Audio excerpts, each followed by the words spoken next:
Alright, ladies and gentlemen, so I'm one of the first and few automotive journalists in the country to be driving the new Safari petrol, and most of you would know that Tata is about to launch Harrier and Safari with a petrol engine. And to talk more about this petrol engine, the strategy about powertrain, we have the best person with us. We've got Mr. Mohan Savarkar with us. Thank you, Mr. Savarkar, for joining us on this driving interview as we experience the car.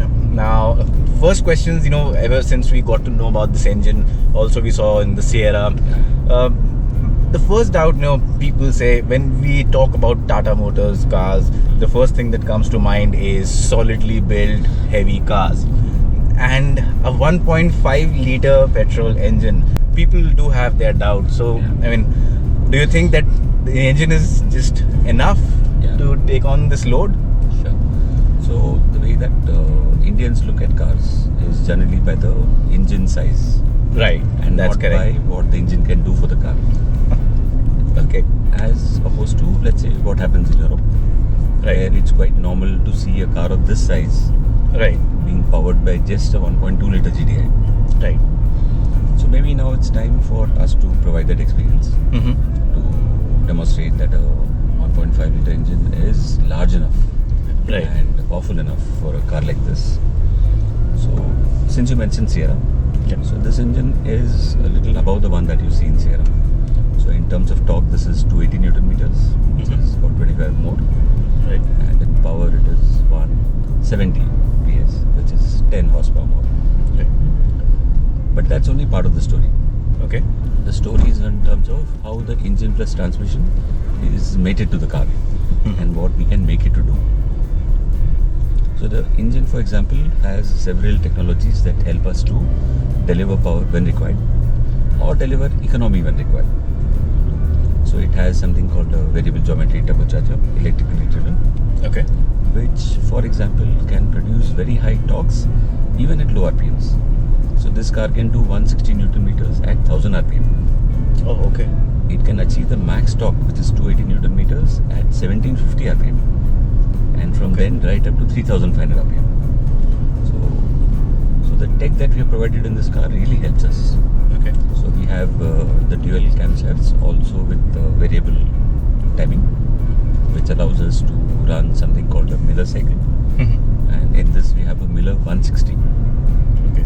So what that does is, on the intake stroke, at about 160 BTC, the intake valve shuts off.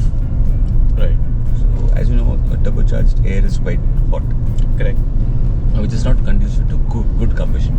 Yes, you need to cool air. So the way that we manage that is you stop intake at 160, and as the engine cylinder keeps on expanding, this charge cools. Okay. So that allows you to make sure that the fuel is burnt well and fully. Right. Right. So that is what helps you get extra fuel efficiency. Okay. So this car has both. There are gadgets in it to enable good power delivery. There are gadgets in this to enable good fuel economy. Right. Then there is the case of how the transmission, the engine and the car is mapped together. Correct. So for example, if you are on a slope and starting from zero, Right. the car understands that you're on a slope. So it will provide you the additional power that's required to take off. Okay. And then if you add one more dimension, that suppose you're at altitude, you're in Leh, let's say, and then you're on a slope. So once again we have AI in this car that understands the altitude at which you are and the slope that you're on, and will provide you the power that is required for that condition. Okay, so this will make you, completely oblivious to the fact that this is a 1.5 litre engine. Right.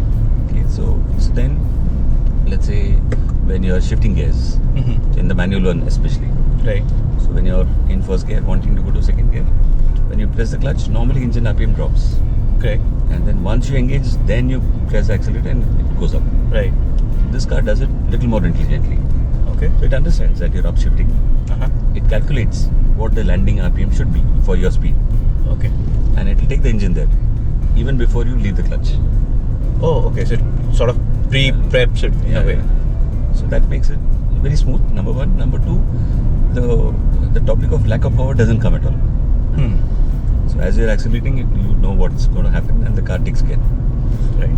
So the way that we have added tech to the car, plus the way we have configured the transmissions, mating, all put together, ensure that what you have in the car is a complete package. Correct. And so it gives you good fuel efficiency, it gives you good power, and also good refinement. So all things are possible. Right. And one doubt that we've seen small turbocharged engines from different manufacturers over the years.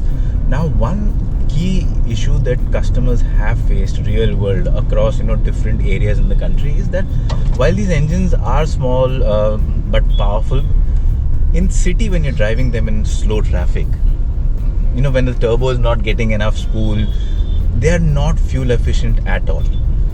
And a lot of people, especially people in this price segment, when they're buying, they will be driving mostly in the urban cycle.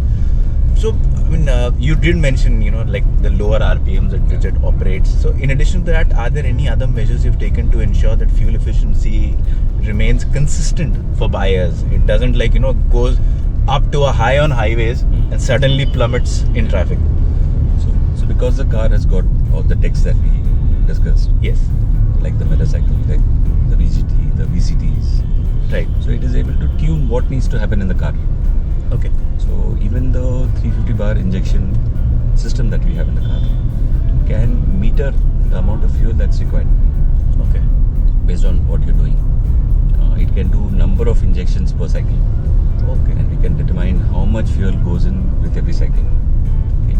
Then we have one more feature in this, that over a period of time the fuel injectors tend to wear out. Right. So because of which the fuel that goes in the engine is more than what you would have desired. Yes. Okay, so this has a calibration in the engine Mhm. that will sense this and autocorrect Okay. what fuel needs to go in. So over a life of a car also, it keeps on self-correcting. Okay. Okay. So we had anticipated that there would be questions around fuel efficiency and what can happen and cannot happen, etc. So recently, a third-party company has taken our car to Natrax and has driven it there for 12 continuous hours, 7 a.m. to 7 p.m. And on that, we could establish a fuel efficiency of 25.9. This is for both, for Harrier and Safari, similar or The Safari is 25. Okay. The other one is 25.9. Okay. Slightly higher weight and so on. Yeah. Similarly, we anticipated a question that is this car powerful enough?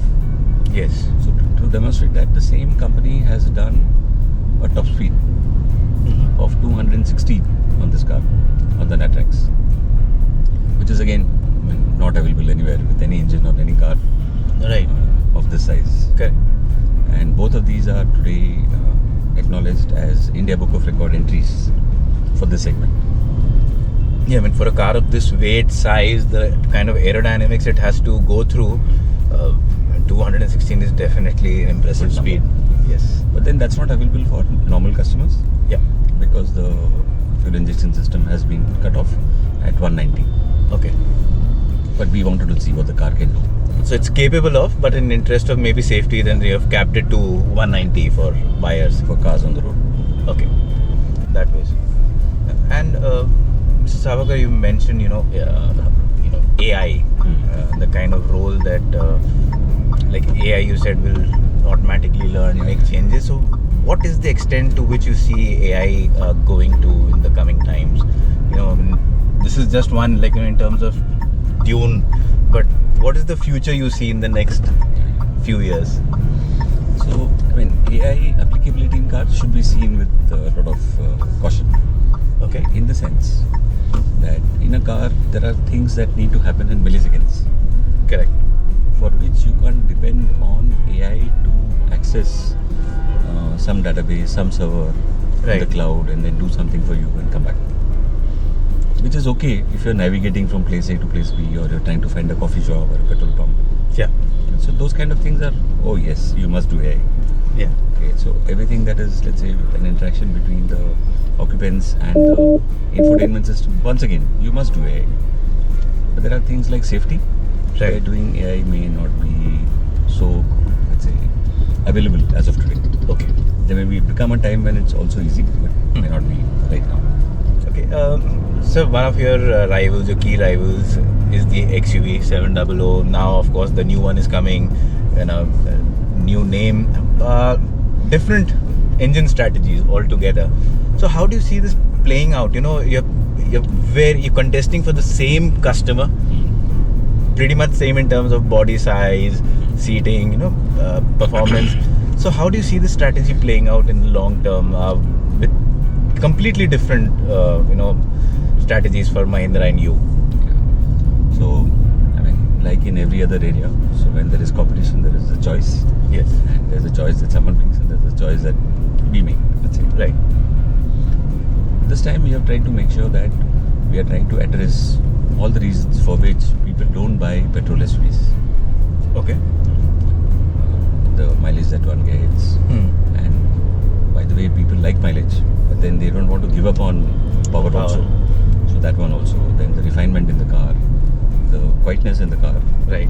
Okay, so there again we have achieved quite a benchmark. So in this car you have a quietness of 37.8 dB, Okay. and which is, by the way, a very good number, I would say. When I show you in the charts today evening. No, it's showing, it's reflecting. So, we've been driving this now for the last few minutes, and I'm sure everyone on their screens would also agree that there's no background noise filtering in. So it's a very quiet cabin, that I can tell you.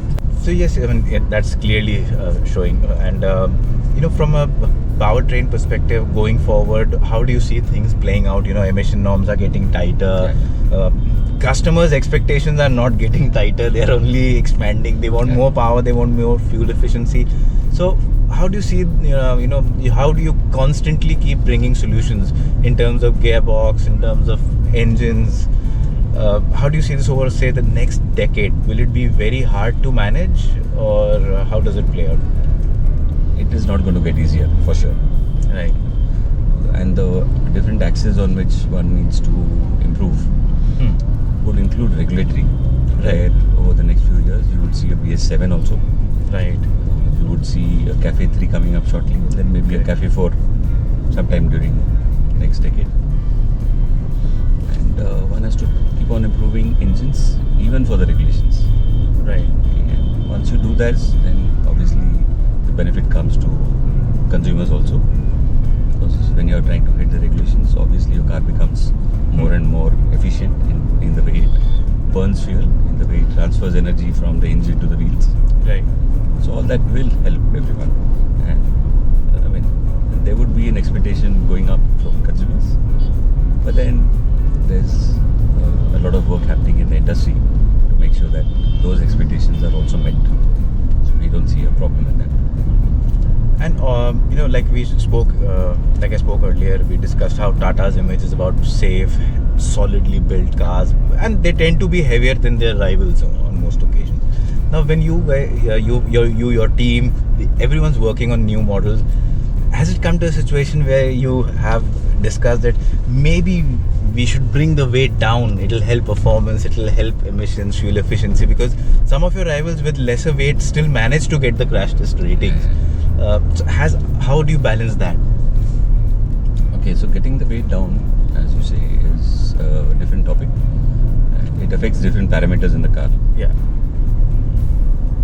But let's say that even if company A or company B gets a 5-star and we also get a 5-star, Right. there would still be a lot of difference in terms of what happens during the crash. Right. For example, we showed in case of Sierra that the normal things that happen on a road are a car-to-car crash, Right. and mostly a head-on crash. Correct. So we could demonstrate that our cars are safe in those situations also. So, I mean, should we not be reducing weight? Well, yes, we are wanting to reduce weight. But let's say getting down to competition level may not be the immediate topic. Okay. And Tata Motors right now is on a very aggressive product launch spree. We keep seeing a lot of products coming from it. You and your team are constantly occupied with this. Can you tell us one single innovation, if you had to do, what your team has achieved, one single innovation in the last few years that truly differentiates you in that area from your rivals, or has come across as something which is an engineering, an example, something like that, so that our viewers can also look forward to experiencing that tech. For example, democratizing safety. Okay. So right from the beginning when we started off, none of our cars prices have gone up because we have made them 5-star. Yeah. Some cars were not 5-star to begin with. They have become 5-star. So that's a huge innovation in terms of how we went about it and how we could do it, maintaining the value proposition to our consumers. Correct. Then there are some unexpected things that have come up, which may not be because of us, but they are surely surprising. Right. For example, the sunroof and adoption of sunroof. Okay. So in our Harrier Safari, for example, sunroof penetration is something like 92%. Wow. So almost all of your Yeah. buyers are buying vehicles with sunroofs. And if you ask if there's something new that's coming up like this Yeah. for India, I mean not just for us, for India, then it will be the 360-degree view camera. Okay. So people have really taken to it and seen how useful it is for parking, for getting out of tight spaces, for Correct. It does maneuvering. make life easy. And I mean, all ages, men, women, tells everyone. Correct. So one last question I have before we end this discussion is that so many changes have been made in this vehicle, not just the engine. What's your favorite change in the Safari and Harrier petrol? What is the one, maybe not from a what's the biggest change, but maybe where you remember any interesting story or any challenge that you and your team faced and how you overcame that and made that tech or that feature possible? So not this year, but in the past, let's say, periods, bringing in ADAS to India was one such big thing that we, Right. I could say, very comfortably pioneered Right. as an Indian manufacturer. Correct. So at that time, there were lots of questions on how our architecture could support like this. I mean, there were several examples of how others do it, but they use at the minimum something like a central compute, very big ECUs and special ones. Right. So we didn't follow that path. So we took our ESP ECU and used that as the brain. Okay. See, and how? So, what was the logic behind using an ESP ECU as a brain for ADAS? Yeah. So ESP is the one that controls brakes. Yes. So in ADAS, by and large, you're looking at safety, and you're looking at ensuring that the vehicle starts and stops in a way that occupants remain safe. Correct. Just to begin with, the first feature that everyone talks about is, let's say, AEB, or control on the longitudinal direction. Right. So to do that, the easiest way was to get this ECU stronger and make this the brain and make all other ECUs to follow instructions from this ECU. Okay. So, and this is something that is unique to Tata Motors ADAS. No one would have done it. All others have done ADAS later, but with different philosophies. Does it have any efficiency advantages or cost advantages? So we could do it with the existing architectures, for example. Right. We didn't have to go to some exotic architectures just because we are doing ADAS. Correct. And then recently we have added not just longitudinal but also lateral controls, which means basically bringing e-pass into the game. Right. Right. With things like lane keep assist and so on. So that's also been done very organically. Amazing. Well, that was a very interesting short discussion with Mr. Savakar. We could go on and on, but again, time is limited. So thank you, Mr. Savakar, for this brilliant insight into what has gone into these two new models and a lot more about Tata Motors. So thank you for your time. Thank you so much. And do let us know in the comment section which changes in the Harrier Safari or the other tech that Mr. Savakar spoke about. What is your favorite pick in terms of the changes that Tata Motors is making in terms of technologies?